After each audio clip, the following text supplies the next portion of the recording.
মধুপুৰ গাঁৱৰ দক্ষিণ ফালে এজোপা পুৰণি আম গছ আছিল। তাৰ কাষতে এটা পুখুৰী আছিল। সচৰাচৰ কোনো মানুহ সেইফালে নগৈছিল, বিশেষকৈ নিশাৰ সময়ত। গাঁৱৰ বুঢ়া-বুঢ়ীয়ে কৈছিল যে বহু বছৰ আগতে তাত এগৰাকী মহিলাই আত্মহত্যা কৰিছিল। তাৰ পাছৰে পৰা পুখুৰীৰ কাষত অদ্ভুত শব্দ আৰু ছায়া দেখাৰ দৰে কথা গাঁৱৰ মানুহে কয়। এদিন নিশা প্ৰায় 1 মান বজাত ৰমেনে তাৰ বন্ধুৰ ঘৰৰ পৰা ঘৰলৈ উভতি অহাৰ সময়ত শ্বৰ্টকাট হিচাপে পুখুৰীৰ কাষৰ পথটোকে বাছি ল'লে।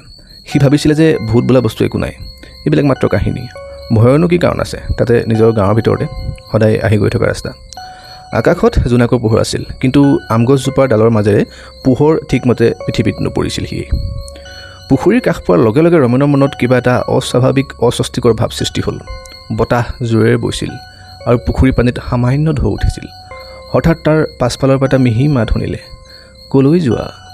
ৰমেনে ভয়ত পিছলৈ ঘূৰি চালে, কিন্তু কোনো নাছিল। তাৰ হৃদয়ৰ ধপধপনি বাঢ়ি গ'ল।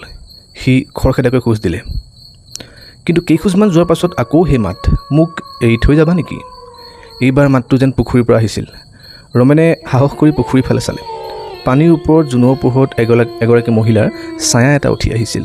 তাইৰ চুলিখিনি পানীত তিতি উপঙি গৈছিল, চকু দুটা ক'লা আছিল। ৰমেনৰ হাত ভৰি কঁপিব ধৰিলে। সি দৌৰিবলৈ চেষ্টা কৰিলে, কিন্তু তাৰ ভৰি দুখন যেন মাটিত আঠা লগাৰ দৰে স্থিৰ হৈ পৰিল।